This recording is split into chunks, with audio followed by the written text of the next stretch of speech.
آپ دیکھ رہے ہیں Roshan Pakistan news. Makli girls high school Thatta کی طالبات اور والدین کا احتجاجی مظاہرہ اور rally girls high school Makli سے مین نیشنل ہائی وے مکلی تک نکالی گئی۔ ریلی کے شرکاء نے ہاتھوں میں پلے کارڈز اٹھا رکھے تھے۔ مظاہرین نے نیشنل ہائی وے پر مظاہرہ کیا، جس کی وجہ سے ٹریفک کی آمد و رفت بھی معطل ہو گئی۔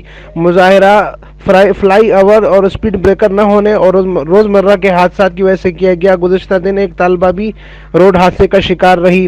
حکومت اور ضلعی انتظامیہ کو بار بار شکایت کے باوجود کوئی عمل نہیں ہوا۔ طالبات اور ان کے والدین کا موقف: کل بھی ہماری ایک طالبہ اسی روڈ پر زخمی ہوئی تھی، فوری طور پر فلائی اوور اور اسپیڈ بریکر بنوا کے دیا جائے، طالبات کا مطالبہ۔